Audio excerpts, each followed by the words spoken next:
Pagdating naman sa sahod mga kapatid, Dubai versus Saudi po, ano ba ang mas malaki ng pasahod? Dubai or Saudi?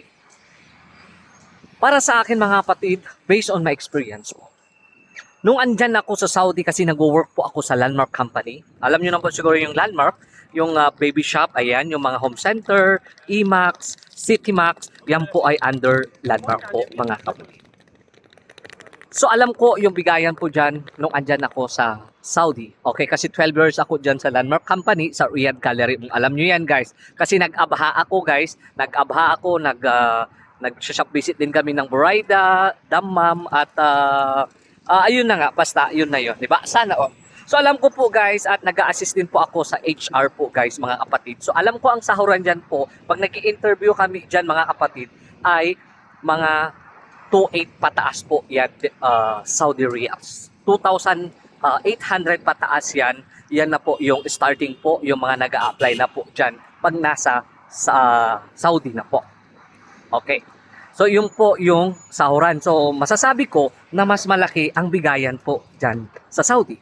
Pagdating naman po dito sa Dubai, since marami na po siguro ang competitor na po dito, okay, kaya ang baba na yung bigayan.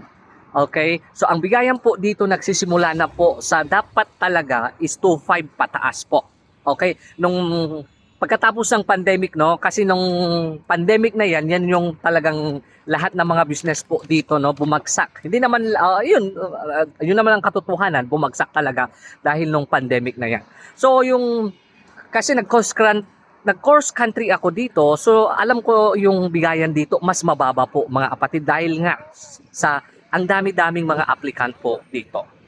Okay? So ang dami-dami po yung mga applicant dito na mga mostly ang mga kalaban po natin dito pag nasa Dubai ka po ay mga Africans po. Ang laki ng noo ko guys. Hindi ko na maitago yung noo ko, no? So yun po. Yun yung ang bayayan po dito ay nagsisimula na sila sa 2,000 na. Ang mga African tinatanggap na yung 2,000, mga Pilipino 2,500 pataas yan. Yun yung mga starting. Mababa na guys dito ang bigayan dito pagdating sa pasahod po. So ang masasabi ko, mas malaki pa rin ang sahuran dyan sa Saudi. So yun po, mas mababa po dito sa Dubai. Pero depende naman po sa trabaho kung ano po yung trabaho nyong ina-applyan po.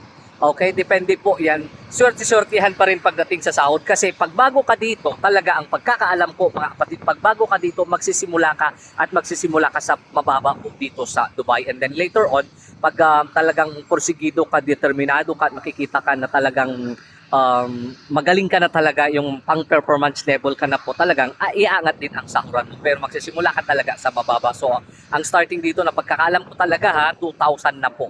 2,500 yan po sa mga Pilipino, 2,000 sa mga Africans. So dyan sa Saudi, sabi ko nung andyan na ko, 2,800 pataas yan. Para sa akin, mas malaki pa rin ang sahuran ng Saudi compared dito sa. Yun lang masasabi ko, based on my experience po guys. Ewan ko lang ngayon kung ano na yung pagbabago. Yun lamang po at maraming salamat.